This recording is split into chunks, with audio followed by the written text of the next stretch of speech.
सभी छोटे बड़े श्रोताओं को सुनीता भटनागर का प्यार भरा नमस्कार। ऑडियो स्टोरीज के हमारे चैनल कहानी जगत में आप सभी का स्वागत है। हिंदी कहानियों की श्रृंखला में आइए आज सुनते हैं कुमारेंद्र सिंह सेंगर जी द्वारा रचित कहानी अनकही सी अनजानी सी। शाम के गहराते जा रहे धुंधलके को चीरती हुई ट्रेन अपनी रफ्तार से आगे बढ़ी जा रही थी। वातानुकूलित कंपार्टमेंट में एक एक बर्थ पर सबकी अपनी अपनी दुनिया सिमट जाती है। हम दोनों मित्र इस तरह के वातावरण की ऊब से बचने के लिए अपने फोटोग्राफी के शौक को पूरा करने लगते। प्राकृतिक दृश्यों ने हमेशा ही आकर्षित किया है। ऐसे में सूर्योदय सूर्यास्त आदि के अलावा किसी प्राकृतिक दृश्य के आने पर, पहाड़, नदी, हरे भरे मैदानों के आने पर खुद को दरवाजे तक जाने से रोक ना पाते। ऐसा करना जहां कंपार्टमेंट के बोझिल चुप्पी भरे माहौल से बाहर आने में सहायक बनता, वहीं फोटोग्राफी के शौक की भी पूर्ति करवाता। सफर में फोटोग्राफी के शौक के अलावा यात्रियों के स्वभाव का विश्लेषण करने का अजब गजब शौक भी हमेशा से रहा है। लोगों के लेटने बैठने, सोने टहलने, खाने पीने, पढ़ने बतियाने आदि को लेकर स्वतः विश्लेषण करते, स्वयं परिणाम बनाते और यात्रा की समाप्ति पर स्वतः ही नष्ट करते। कहीं कोई लिखित सर्वे नहीं, कोई लिखित आकलन नहीं, कहीं कोई लिखित परिणाम भी नहीं। बस हम दो मित्रों के बीच आपस में संबंधित यात्रियों की फाइल बनती जाती। पिछले यात्राओं के यात्रियों के स्वभावों, हरकतों से तुलनात्मक अध्ययन होता जाता। व्यक्तिगत रूप से हमारे लिए ऐसे आकलन, विश्लेषण यात्री लेखन में मददगार सिद्ध होते थे। कभी किसी कहानी का पात्र रचने में, कभी किसी कथा का आधार तैयार करने में, कभी किसी लेख की पृष्ठभूमि बनाने में। इधर शाम गहराती हुई रात में बदलती जा रही थी, उधर शुक्ल पक्ष का चांद पूरी तन्मयता से चांदनी का आंचल ओढ़ाकर रात को सजाने में लगा था। सबसे बेखबर दोनों अपनी ही दुनिया में मगन थे। उनकी इस नितांत गोपन प्रेमलीला में हमारा कैमरा कोई बाधा नहीं पहुंचाना चाहता था, सो उसने काम करना बंद कर दिया। ट्रेन चलने लगी और हम पिछले 6 घंटे में की गई फोटोग्राफी, वीडियोग्राफी को देखने लगे। कुछ देर बाद ऐसा महसूस हुआ जैसे दो आंखें हम लोगों को घूर रही हैं। घूरने का एहसास होना परेशान करने वाला भले ही ना हो, मगर अपने आप में हैरान करने वाला अवश्य था। एक सेकंड को अपने आसपास ये सोचकर देखा कि कहीं हमारी फोटो वीडियो देखने की तल्लीनता के बीच कोई और आकर तो नहीं बैठ गया। ऐसा कुछ भी न दिखा तो वापस अपने हंसी ठट्टे के साथ फोटो वीडियो देखने में खो गए। कुछ पलों बाद फिर वही एहसास, किसी की आंखों द्वारा घूरे जाने का एहसास। कैमरा बंद कर देखा तो एक लड़की कूपे के किनारे पर टिकी खड़ी दिखी। सामान्य सी कदकाठी, गेहुआ रंग, चेहरा मोहरा भी सामान्य सा। पहली बार देखने पर आकर्षित करने जैसी कोई बात नहीं दिखी। उसकी तरफ देखते ही वो कुछ अचकचासी गई, जैसे कि उसकी चोरी पकड़ ली गई हो। अपनी हिचक मिटाने के लिए उसने उंगलियों के सहारे बालों को सही करने का उपक्रम किया और वहां से चल दी। कुछ कदम चलकर वो दूसरी तरफ के दरवाजे के पास वाली साइड लोअर बर्थ पर बैठ गई। अब उसकी निगाहों का निशाना हम दोनों नहीं, वरन हम दोनों की निगाहों का निशाना वो बनी हुई थी। उसे भी इसका एहसास भली भांति था। इस कारण उसका असामान्य सा होना लाजिमी था। कहाँ उस बेचारी की 2 आंखें और कहाँ हम दोनों की 4 आंखें। हमारे द्वारा उसको घूरना उसको महज इतना एहसास कराना था कि अनायास किसी को भी ऐसे घूरना सही नहीं होता। उस लड़की की बढ़ती अकुलाहट देखकर हम दोनों ने उसको देखने की बजाय अब एक दूसरे को देखा। आंखों ही आंखों में कुछ अनसुलझा सा कहा और होंठों पर मुस्कान थिरक उठी। इधर उधर की बातों के बजाय अब वो लड़की हम लोगों की चर्चा का बिंदु बन गई थी। वर्तमान छोड़कर हम दोनों ने इसी यात्रा के विगत 5-6 घंटों पीछे जाने की कवायद शुरू की। वो लड़की हम लोगों के झांसी में चढ़ने के बाद उस कंपार्टमेंट में आई या फिर हम लोगों के आने के पहले से ही वहां मौजूद थी, इसका अंदाजा नहीं था, किंतु उसकी कुछ हरकतें अवश्य आंखों के सामने तैर गई। लगभग हर 20-25 मिनट में उसका टहलना, इधर से उधर निकलना होता। जब जब हम दोनों फोटोग्राफी के लिए अथवा सहज रूप में दरवाजे पर पहुंचते, तब तब वो लड़की जरूर आ जाती थी। कभी मुंह धोना, कभी हाथ धोना, कभी बाथरूम जाना और कभी दरवाजे पर खड़े होना। याद आया कि हम दोनों ने एक बार आपस में चर्चा भी की थी कि इस लड़की को भी हम लोगों की तरह एसी में बैठना पसंद नहीं आ रहा। तभी बार बार किसी न किसी बहाने से बाहर निकल आती है। दरवाजे पर खड़े होने में, मुंह हाथ धोने में उसके चेहरे पर सन्नाटा सा छाया रहता। वो गुमसुम सी दिखाई देती। पहाड़, नदी, नाले, बादल, जंगल आदि देखने के बाद भी ना तो उसकी आंखें चहकती दिखती, ना ही वो स्वयं। उसका उस समय लगातार बाहर आना हम लोगों को इस रूप में आश्चर्य में डालता था कि अमूमन लड़कियां सफर में इस तरह का घुमक्कड़पन नहीं दिखाती हैं। उसके बर्ताव से लगा कि या तो वो अपने पारिवारिक सदस्यों के साथ घुल मिल नहीं रही है अथवा किसी बात पर उनसे नाराज है। ये भी लगा कि हो सकता है कि वो अकेली हो। अब जबकि उसकी हरकतों ने उसी तरफ ध्यान दौड़ा दिया तो एक बात का और आश्चर्य लगा कि वो पूरा डिब्बा पार करके इस छोर पर बाथरूम का वॉश बेसिन का उपयोग करने आती थी, जबकि उसकी बर्थ डिब्बे में प्रवेश करने वाले दरवाजे से एक कुप्पा छोड़कर साइड लोअर में थी। अब लगा कि कुछ ना कुछ गड़बड़ जैसा जरूर है, अन्यथा सिर्फ हाथ मुंह धोने के लिए कोई लड़की बार बार लगातार एक छोर से दूसरे छोर क्यों आएगी। दिमागी सोचा विचारी को अल्पविराम उस समय लगा जब कॉफी वाले की आवाज सुनाई दी। गर्मा गर्म के नाम पर गुनगुनी कॉफी देकर कॉफी वाला आगे बढ़ गया और हम दोनों मित्र कॉफी की चुस्कियों के बीच उस लड़की की आवाजाही का विश्लेषण करने लगे। दिमाग में एकदम से संशय उपजा कि कहीं ये लड़की कोई अपराधी प्रवृत्ति की तो नहीं है, कहीं इसका इरादा सामान लूटने का तो नहीं है। सशंकित मन सचेत हुआ, बर्थ के नीचे पड़े बैग पर ध्यान दिया। सब अपनी जगह सही सलामत थे। कैमरा, मोबाइल, टैबलेट आदि को भी टटोल कर उनकी उपस्थिति को परख लिया। देर रात तक जागने की आदत के चलते इस बात की निश्चिंतता थी कि वो रात में कुछ दांव कर नहीं पाएगी। घड़ी ने 10 के ऊपर समय दिखाया। साथ की 2 खाली बड़ी बर्थ पर भी उनके आरक्षियों ने अपना अपना स्थान घेर कर लेटने जैसा, सोने जैसा कार्यक्रम बनाना शुरू कर दिया। हम दोनों मित्रों की विभिन्न मुद्दों की बातचीत बनी हुई थी। सफर की रफ्तार को अपने अंदर महसूस करते करते हम दोनों ने भी बाकी यात्रियों की तरह नींद के आगोश में जाने का निर्णय लिया। सशंकित मन ने एक निगाह अपने सामानों की तरफ डाली और एक निगाह उस लड़की की बर्थ पर। वो अपनी बर्थ पर पर्दे के भीतर थी। सो रही थी या जाग रही थी, ये जानने की न तो उत्सुकता थी और न ही इसे जानने की हमने कोशिश की। ट्रेन भागी जा रही थी। स्टेशन पीछे छूटे जा रहे थे। दक्षिण भारत में प्रवेश करने के साथ ही हम मित्रों में बाल सुलभ हरकतें प्रकट होने लगी। स्टेशनों के क्लिष्ट से अजब से नाम देखकर उनको उच्चारित करने की चेष्टा जैसे एक खेल बन गई। किसी शहर कस्बे के बगल से गुजरते समय वहां लगी होर्डिंग्स, इमारतों पर लिखी क्षेत्रीय भाषा को पढ़ने समझने की असफल कोशिश में एक दूसरे पर ही हंस पड़ते थे। हमारे हंसने, चहलकदमी करने, स्टेशन पर ट्रेन के रुकते ही उतरने, वहां के लोगों को, वातावरण को चंद सेकंड में समझने की कोशिश के बीच वो गुमसुम लड़की भी प्रकट हो जाती। उसका भी हम लोगों के साथ उतरना होता। प्लेटफॉर्म पर सामान बेचते वेंडर से सामान खरीदने के बहाने बातचीत का रास्ता बनाते। भाषाई समस्या में कभी इशारे हमारी मदद करते तो कभी साथ के खड़े लोग मददगार होते। इन सब के बीच बहुत गहराई से नोटिस किया कि वो लड़की सिर्फ हम दोनों को ही ताकती रहती। अब उसकी तरफ देखने पर उसमें पिछली बार की तरह हड़बड़ी नहीं होती।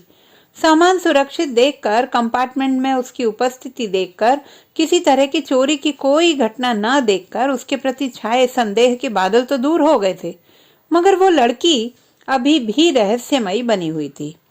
ट्रेन को इसका एहसास था कि हम घुमक्कड़ मित्र 24 घंटे से अधिक एक ही स्थान पर बैठे बैठे बोर से हो गए। हमारी भावनाओं की कद्र करते हुए ट्रेन चेन्नई स्टेशन पर अपने निर्धारित समय से लगभग 15 मिनट पहले ही पहुंच गई। अब ट्रेन यहाँ लगभग 35-40 मिनट रुकने वाली थी।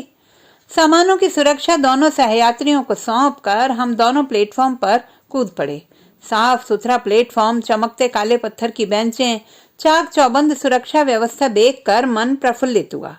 हाथ पैर फैलाकर, लंबी सी अंगड़ाई लेकर देह की कसावट को, थकान को कुछ हल्का करने की कोशिश की। ट्रेन की चाय कॉफी से इधर स्वाद लेने की चाह में प्लेटफॉर्म पर चाय बेचने वाले को ठेठ बुंदेलखंडी अंदाज में आवाज लगाई। कुछ और खाद्य सामग्री बेचने वालों ने आसपास घेराबंदी शुरू की। हमारी भाषा में वो और उनकी भाषा में हम काला अक्षर भैंस बराबर थे।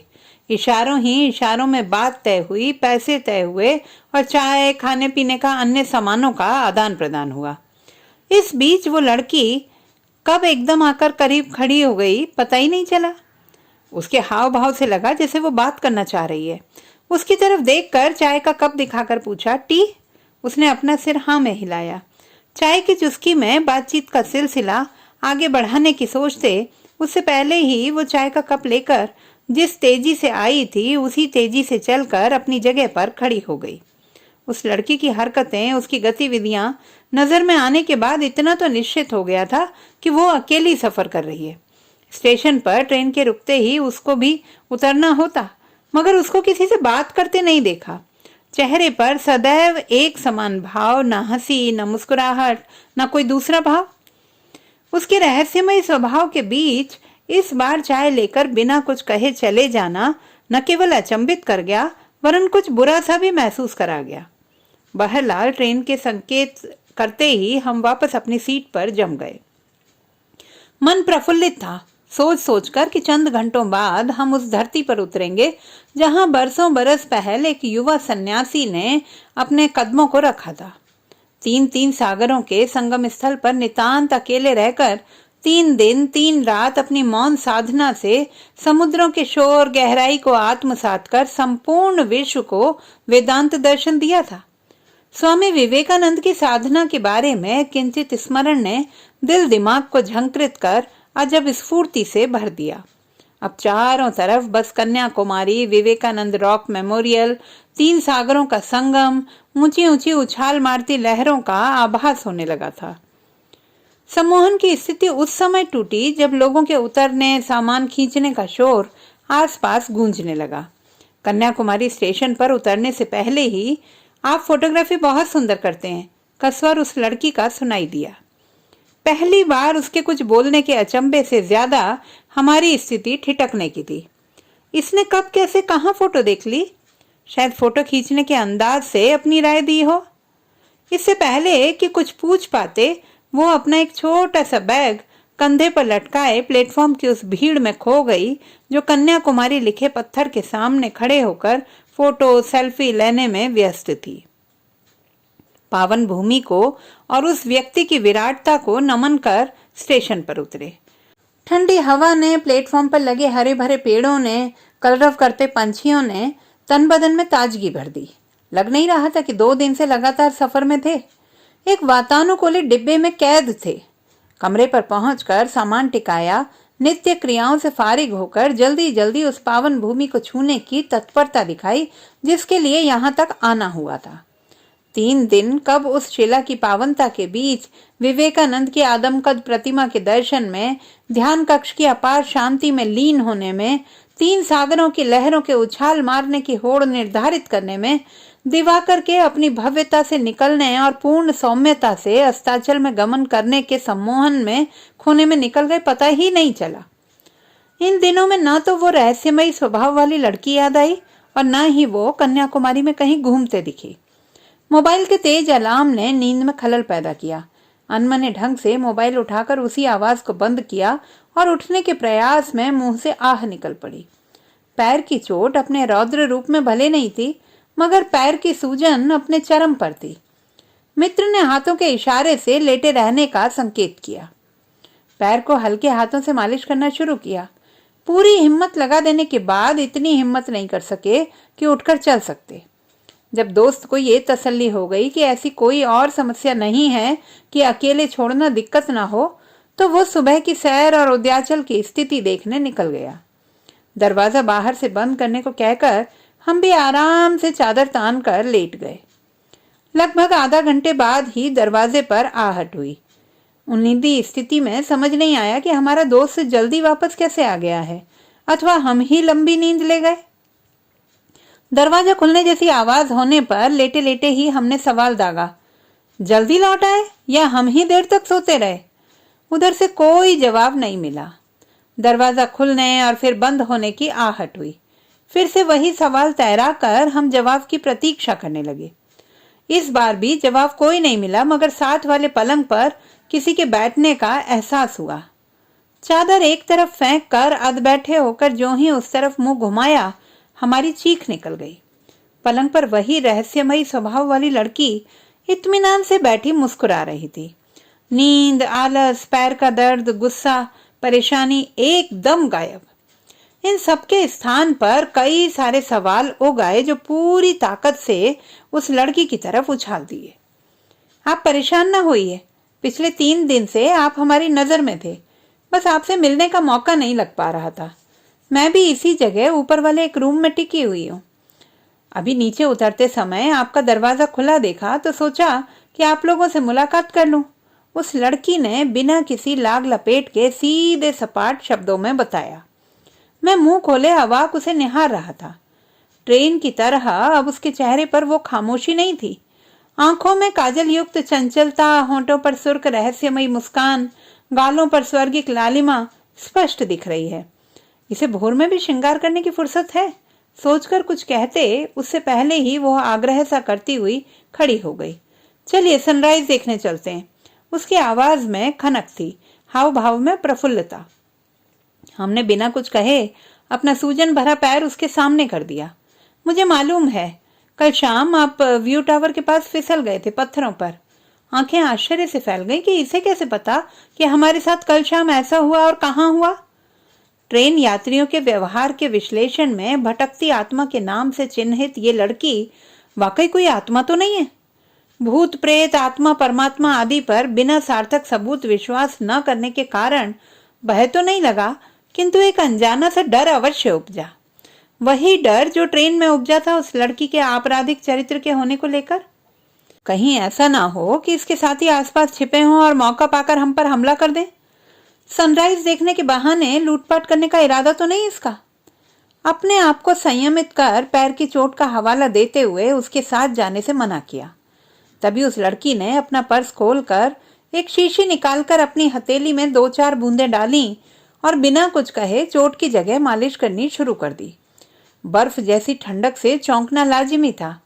किसी लड़की के द्वारा पैर छूना खुद की सामाजिकता में न होने के कारण झटके से पैर हटा लिया।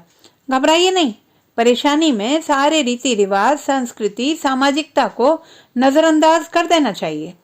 कहते हुए उस लड़की ने दोबारा चोट की जगह मालिश करनी शुरू कर दी। पता नहीं वो कौन सा तेल था, मगर उसकी भीनी भीनी खुशबू में एक तरह की बेहोशी सी छाने लगी। हाथ पैर शिथिल से लगने लगे। वो लड़की मंद मंद मुस्कुराते हुए पैर की मालिश किए जा रही थी। पलकें बोझिल सी होते होते लगभग बंद सी हो गई थी। सम्मोहन की अवस्था से जब बाहर आए तो खुद को उस लड़की के साथ सड़क पर खड़े पाया। यहाँ तक कब आए, कैसे आए, पता ही नहीं लगा। तभी ख्याल आया कि हम यहाँ चलकर कैसे आए। पैर में तो चोट लगी थी। गौर किया तो पैर की चोट ज्यों की त्यों थी, मगर दर्द पूरी तरह से गायब था। चलने में भी किसी तरह की कोई दिक्कत नहीं आ रही थी। उसकी तरफ कौतूहल से देखा तो उसने आंखें बंद कर सिर्फ मुस्कुरा दिया। उसके इशारा करते ही हम दोनों सड़क पर साथ साथ चल दिए। पिछले 3 दिनों से इसी सड़क पर कई बार घूमना होता था, मगर इस समय ये सड़क कुछ विशेष सी लग रही थी। हम दोनों खामोश चले जा रहे थे। मंद मंद बहती शीतल हवा देह में खुशनुमा एहसास भर रही थी। रॉक की तरफ मुड़ने वाली सड़क के ठीक पहले जाने वाली एक गली की तरफ चलने का इशारा कर वो लड़की उस तरफ मुड़ गई। बिना कुछ सोचे समझे हम भी उसी के साथ मुड़कर उस गली में चल दिए। कोई 10-20 कदम चलने के बाद बाएं हाथ पर एक छोटी सी मठिया सी बनी दिखाई दी। सामान्य सी, बिना किसी सजावट, बिना किसी विशेष आकर्षण के बनी वो मठिया सैकड़ों वर्ष पुरानी अवश्य लग रही थी। आओ, कहते हुए वो लड़की झुककर उस मठिया के दरवाजे में घुस गई। हम भी यंत्रवत उसके पीछे चल दिए। अंदर एकदम घुप अंधेरा, हाथ को हाथ नहीं सूझ रहा था। उस लड़की ने हमारी हथेली को अपनी हथेली में लेते हुए उंगलियों में उंगलियां फंसा ली। एकदम सर्द हाथ, बर्फ से भी ज्यादा ठंडक समूचे शरीर में तैर गई थी। उसने बिना कुछ कहे आगे बने रास्ते पर कदम बढ़ा दिए। हम वशीभूत से उस लड़की के पीछे पीछे चल दिए। कुछ देर चलने के बाद ऐसा लगने लगा जैसे आसमान के तारे आसपास उतर आए हों। अनेकानेक रंग की मध्यम रोशनियां आसपास तैर रही थीं। अंधेरा होने के बाद भी आसपास की चीजों को महसूस किया जा सकता था। कहीं हल्की हल्की हवा सा एहसास होता, कहीं कहीं बादलों का सा एहसास होता, कहीं कहीं वैसी ही सुगंध से सामना होता जैसे कि लड़की द्वारा तेल लगाने पर महसूस हुई थी। उस लड़की के चलने के अंदाज से ऐसा लग रहा था जैसे वो यहाँ नियमित रूप से आती जाती हो, यहाँ की स्थिति से भली भांति परिचित हो। हम उसके हाथ को थामे उसी के इशारे पर अपने कदम मिलाते हुए चलते जा रहे थे। अचानक महसूस हुआ कि हम दोनों किसी चट्टान पर खड़े हैं। आसपास पानी ही पानी भरा हुआ है। उस लड़की ने हमारा हाथ छोड़ दिया और आगे बढ़कर एक छोटी सी चट्टान पर बैठ गई। सामने वही समुद्र उछाल मार रहा था जिसके दर्शन पिछले कई दिनों से हम कर रहे थे। लड़की शांत निर्विकार भाव से बैठी एक दिशा में शून्य को ताके जा रही थी। हम भी उसके बगल में बैठ गए। दूर सामने क्षितिज पर उभरती लालिमा ये बताने को पर्याप्त थी कि जल्दी ही सूर्योदय होने वाला है। तुम कौन हो? यहाँ कैसे आ गई? मुझसे क्या चाहती हो? मुझे यहाँ क्यों लाई हो? जैसे कई सवाल उसी तरफ उछाल कर उसके चेहरे को गौर से देखने की कोशिश की। उसके चेहरे पर वही निर्विकार खामोशी थी जो ट्रेन में दिखती थी। होंठ वैसे ही खामोश, आंखें वैसी ही बेजान सी। उसने एक पल को हमारी तरफ देखकर आंखें बंद कर ली और अपने सिर को हमारे कंधे से टिका दिया। लगा कि समूची सृष्टि एक पल को रुक गई हो। रहस्यमयी घेरा और घनीभूत होने लगा। उगते हुए सूर्य ने अपनी गति को थाम लिया। शोर करती समुद्र की लहरों ने उछलना कूदना बंद कर दिया। उस लड़की के चेहरे पर छाई खामोशी की भांति खामोशी चारों तरफ छा गई। निपट सन्नाटे में एक खनकती आवाज सी सुनाई दी। लाखों लाख घुंघरुओं की खनक जैसा संगीत, हजारों पंछियों के कलरव सरीखी धुन, सैकड़ों बांसुरियों की स्वर लहरियों का गान, न जाने कितनी शहनाइयों की उत्सवी सरगम की गूंज। क्या हर सवाल का जवाब आवश्यक होता है? क्या कुछ सवालों का सवाल बने रहना उचित नहीं? क्या निरुत्तर होना पराजय मात्र का द्योतक है? क्या निस्वार्थ नींव पर रिश्तों की बुनियाद को खड़ा नहीं किया जा सकता? क्या रिश्तों की संपूर्णता के लिए देह का होना अनिवार्य है? क्या आत्मिक रिश्तों का अपना कोई संदर्भ नहीं? कई कई सवालों के जवाब में कई कई सवालों के उभर आने से हतप्रभ होने की स्थिति बनाई। उसका स्वरूप एकदम से विराट नजर आने लगा और खुद का वजूद उसी के साये में गुम होता सा लगने लगा। सम्मोहित सी करने वाली वही आवाज पुनः आभा मंडल में गूंजने लगी। समूचा विश्व अपने पराये के घरौंदों में कैद हो चुका है।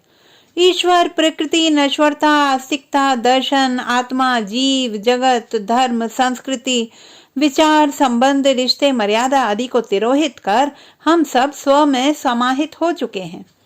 सृष्टि को बचाने के लिए लौकिक, परालौकिक, सत्य, मिथ्या, ब्रह्म, जीव, आत्मा, परमात्मा, आकार, निराकार, जड़, चेतन, स्त्री, पुरुष आदि सब एकाकार होकर सृष्टि का ध्वंस कर एक नवीन सृष्टि की रचना करेंगे। हो सकता है तब तुम्हारे अनेकानेक सवालों का जवाब स्वतः ही मिल जाए।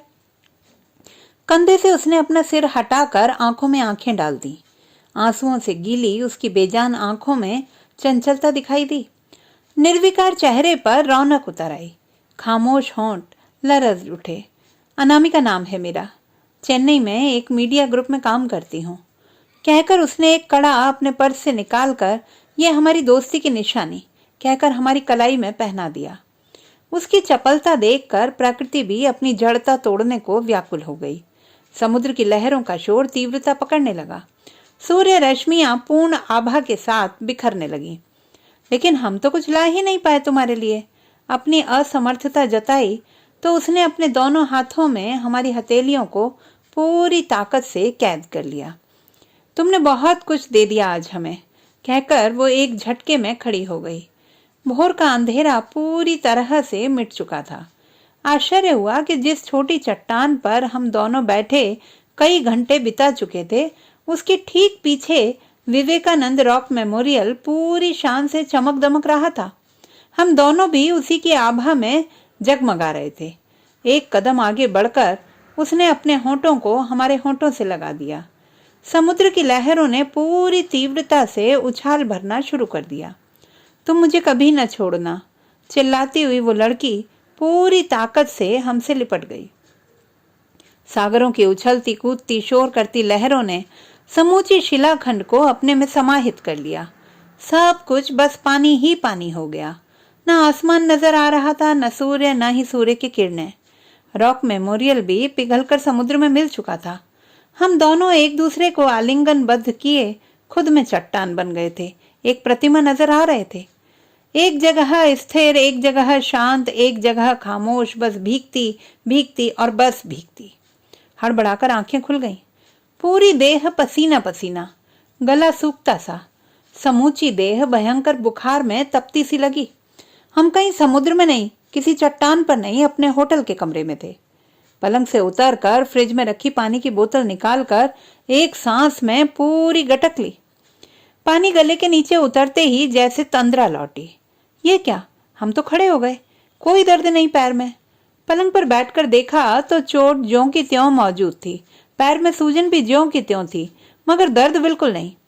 गहरी सांस लेकर वो खुशबू सूंघने की कोशिश की, मगर किसी भी तरह का कोई एहसास नहीं। हाथ टटोला, वहां भी कोई कड़ा नहीं। दरवाजा खोलने की कोशिश की, मगर वो बाहर से बंद समझ आया। घड़ी दोपहर बाद का 1 बजा रही थी। मोबाइल उठाकर दोस्त को फोन किया। पता चला कि वो समुद्र किनारे व्यू टावर के पास लहरों का आनंद ले रहा है। अपनी तबीयत या देखे सपने के बारे में कुछ न बताते हुए दरवाजे के बारे में पूछा। उसने बताया कि हमको गहरी नींद देखकर उसने बाहर से ताला लगा दिया है और चाबी होटल के रिसेप्शन पर है। फ्रेश होकर यहीं आ जाओ, बड़ी मौज आ रही है। दोस्त ने आदेश सा देकर फोन काट दिया। रिसेप्शन पर फोन कर वेटर से कमरे की चाबी मंगवाई तो पता चला कि होटल की सबसे ऊपर वाली मंजिल पर हम लोग ही हैं, इसके ऊपर कोई कमरे नहीं है। दिमाग भन्नाता सा लगा। फ्रेश हो चाय पीकर हल्का सा नाश्ता किया और व्यू टावर पहुंचकर लहरों के किनारे बैठ गए। हमारा मित्र नारियल पानी पीते हुए लहरों का आना जाना, उठना गिरना, बनना बिखरना देखने में मगन था। उसको पूरा सपना बताया तो उसने बिना कुछ कहे पॉलीथीन में बर्फ के बीच कैद एक कैन निकालकर हाथ में थमाई। ले, इसे गटक जा, इससे सर्द नहीं होगा उसका हाथ। तेरे दिमाग में चढ़ गई है वो भटकती आत्मा। वैसे सपने में सिर्फ किस ही हो पाया या और भी कुछ? कहते हुए उसने आंख मारी। क्या यार तुम भी, कहकर कैन मुंह से लगा ली। 2-3 घंटे बैठने के बाद वापसी की ट्रेन पकड़ने की अनिवार्यता के कारण होटल पहुंचकर हिसाब किताब निपटाने के बाद हम दोनों मित्र स्टेशन पहुंच गए। ट्रेन छूटने में अभी देर थी, तभी ले तेरी अनामिका आ गई, कहते हुए मित्र ने टोका। पहले लगा कि वो हमारी ही मौज ले रहा है। एक धौल उसकी पीठ पर जमाते हुए कुछ कहते कि मित्र ने प्लेटफॉर्म के प्रवेश द्वार की तरफ देखने का इशारा किया। आश्चर्य, वाकई वो लड़की उसी प्लेटफॉर्म पर चली आ रही थी। हम दोनों हैरान से कभी एक दूसरे को कभी उस लड़की को देख रहे थे। इस हैरानी का कारण यह भी था कि उसने वैसे ही कपड़े पहने हुए थे जैसे कि हमने सपने में देखे थे। हेलो फ्रेंड्स, हमारे सामने रुकते हुए वो बोली। पहले तो हम दोनों की समझ में नहीं आया कि ये क्या हो गया। हम दोनों को हैरान सा देखकर उसने अपना हाथ मिलाने के अंदाज में आगे बढ़ाया और बोली, हाय, आई एम अनामिका। हम दोनों मित्र अवाक रह गए। समझ नहीं आया कि यह सब सच है या फिर वही सपना शुरू होने वाला है। वो लड़की एकदम शांति से हम दोनों की तरफ अभी भी अपना हाथ बढ़ाए हुए थी। हड़बड़ी में मुंह से बस हाय निकला। हम लोगों की तरफ से कोई प्रतिक्रिया ना होती देखकर उसने अपना हाथ पीछे खींच लिया और बड़े विनम्र स्वर में बोली, एनीवे, एक काम सौंपना चाहती हूँ आप लोगों को, यदि कोई समस्या अथवा बोझ जैसा ना समझें तो। हाँ हाँ बताइए, मित्र ने कुछ संयमित होते हुए कहा। हम अभी भी सामान्य होने की कोशिश में लगे हुए थे। दरअसल मैं चेन्नई में एक मीडिया ग्रुप से जुड़ी हूँ, रहने वाली झांसी की हूँ। ये छोटा सा गिफ्ट पैकेट आप मेरे घर तक पहुँचा दीजिएगा। हम दोनों की आंखों में हैरानी अनिश्चय सा देखकर बोली, आपको बताया ना, मैं चेन्नई में एक मीडिया ग्रुप से हूँ। इंजीनियरिंग करने के बाद वहाँ जॉब के लिए आ गई थी। उसी दौरान मैंने अपने एक सहयोगी के साथ लव मैरिज कर ली। इससे मेरे परिवार के लोग बहुत नाराज हुए। फिर ये गिफ्ट, अचानक मुंह से सवाल निकला। और हम लोगों के द्वारा क्यों? मित्र ने अपनी शंका को सामने रखा। हालांकि धीरे धीरे और लोगों की नाराजगी दूर होती रही, मगर पापा अभी भी नाराज से हैं। वो एक पल को शांत रही, फिर बोली, परसों मेरे छोटे भाई का जन्मदिन है। आप भी परसों झांसी पहुंच ही जाएंगे। यदि दिक्कत ना हो तो प्लीज आप इसे लेते जाइए। हम दोनों मित्रों ने एक दूसरे की तरफ देखा। शायद हम दोनों की आंखों में उभरे सवालों को वो समझ गई थी। मेरा यहाँ नियमित आना जाना होता है, इस कारण स्टेशन के लोग भी अच्छे से मुझे पहचानते हैं। उनसे ही पता चला था कि आज 2 लोग झांसी जाने वाले हैं। चूंकि उस दिन आपको देखा था तो लगा कि शायद आप लोग ही हों। कहते हुए उसने डिब्बे का ढक्कन हटाकर सामान दिखाया। एक लाल साड़ी और 4 कंगन एक पॉलीथीन में, सीपियों मोतियों का बना टेबल लैंप और कुछ पुस्तकें डिब्बे में झांक रही थी। ये साड़ी और कंगन माँ के लिए, पापा के लिए किताबें, छोटे भाई के लिए टेबल लैंप, और कुछ नहीं है इनके अलावा। फिर घबराइए नहीं, अपराधी प्रवृत्ति की नहीं हूँ, कहते हुए जोर का ठहाका लगाया। उसके ठहाके में एक तरह का रुदन छिपा लगा। हंसी में करुणा बहती दिखी। पता नहीं किस सम्मोहन के वशीभूत उसके हाथ से वो पैकेट हम लोगों ने ले लिया। ये झांसी मेरे घर का एड्रेस, फ़ोन नंबर और ये मेरा कार्ड। और हाँ, प्लीज़ घर फ़ोन करने पर यह मत कहिएगा कि मैंने कुछ भेजा है या मैंने आपको भेजा है, वरना पापा मिलने से ही मना कर देंगे। और हाँ, कभी चेन्नई आना हो तो खबर करिएगा, मैं मिलने अवश्य आऊँगी। और हाँ, ये आप दोनों के लिए, मेरी दोस्ती की निशानी। कहते हुए ठीक वैसे ही 2 कड़े हम दोनों के हाथ में रख दिए जैसा कि उसने सपने में हमें पहनाया था। वास्तविकता सामने थी, लड़की सामने थी, खामोशी तोड़ती हुई बातचीत जारी थी। इसके बाद भी रहस्यमयी लड़की और भी रहस्यमयी होती जा रही थी। उसकी रहस्यात्मकता गहराती ही जा रही थी। इधर हम दोनों ने मुस्कुराते हुए सहमति में सिर हिलाया, उधर ट्रेन ने चलना शुरू किया। जैसे उसने आते समय ट्रेन से उतरने पर चौंकाया था, वैसे ही यहाँ ट्रेन में चढ़ने के दौरान चौंकाया। अब आपके पैर की चोट कैसी है? हम अवाक खड़े उसका मुंह ताक रहे थे। उसने चलती ट्रेन के साथ ही चलते चलते अपना पर्स खोलकर कांच की एक छोटी सी शीशी निकालकर हमें पकड़ाते हुए कहा, इसे 1-2 बार लगा लीजिएगा, आराम मिल जाएगा। मंत्रमुग्ध हो उसके हाथ से शीशी लेने में उंगलियों से उंगलियों का स्पर्श हुआ। उसी सर्द एहसास से समूचे शरीर में सिहरन दौड़ गई। ट्रेन ने अपनी गति बढ़ा दी। उसने अपना चलना धीमा कर दिया।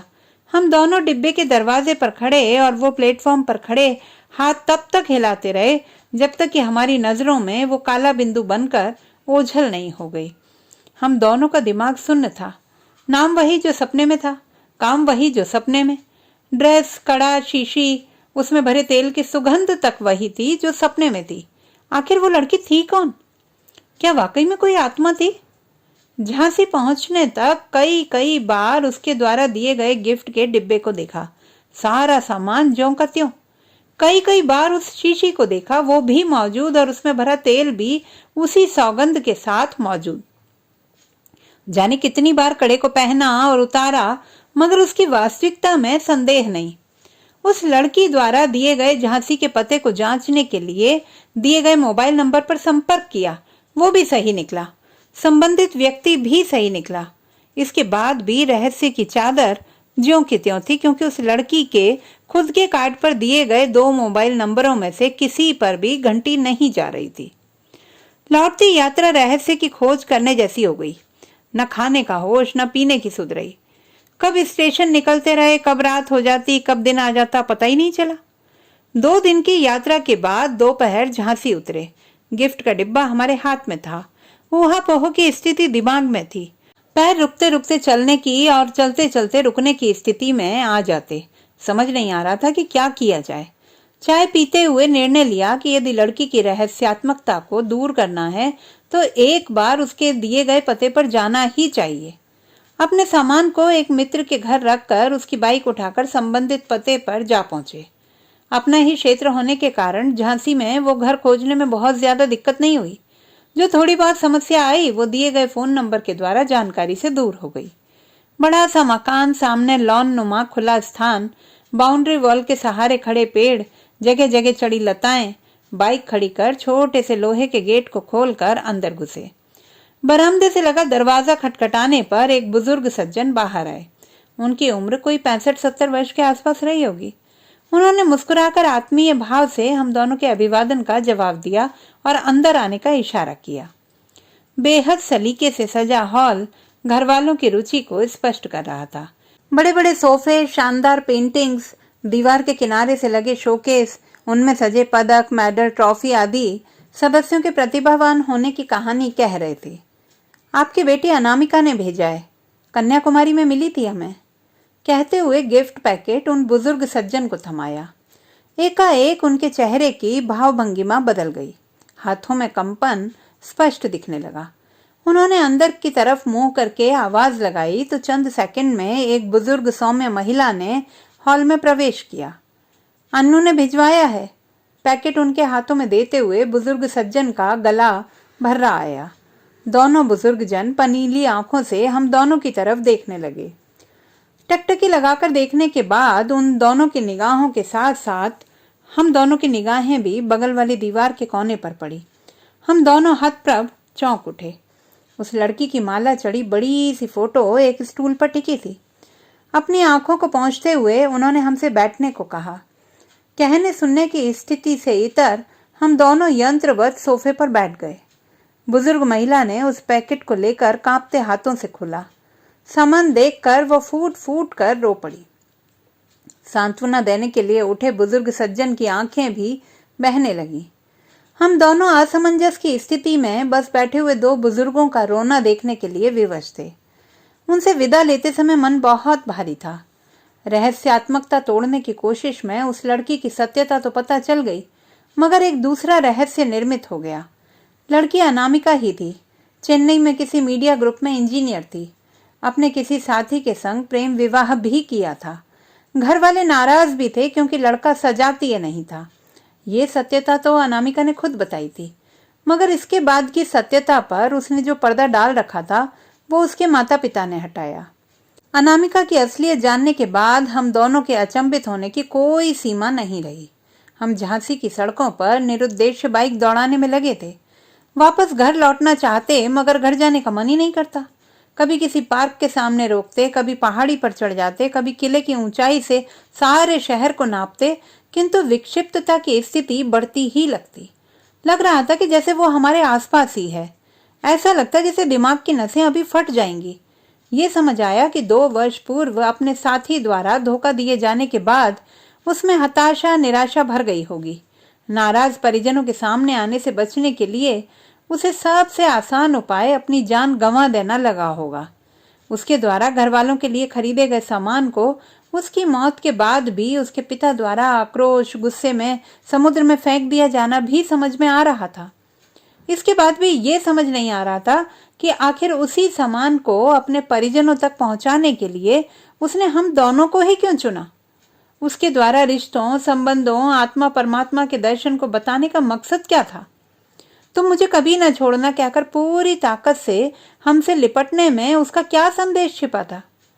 तमाम सत्यताओं रहस्यों के बाद भी एक सत्य आज भी मौजूद है कि वो सुगंधित तेल की शीशी आज भी हमारी शेल्फ में है। उसके द्वारा दोस्ती की निशानी का वो कड़ा आज भी हमारी कलाई में है। अनामिका रहस्य बनकर आज भी हमारे दिलो दिमाग में है। तो दोस्तों, ये थी हमारी आज की कहानी। आपको कैसी लगी कमेंट बॉक्स में लिखना ना भूलें।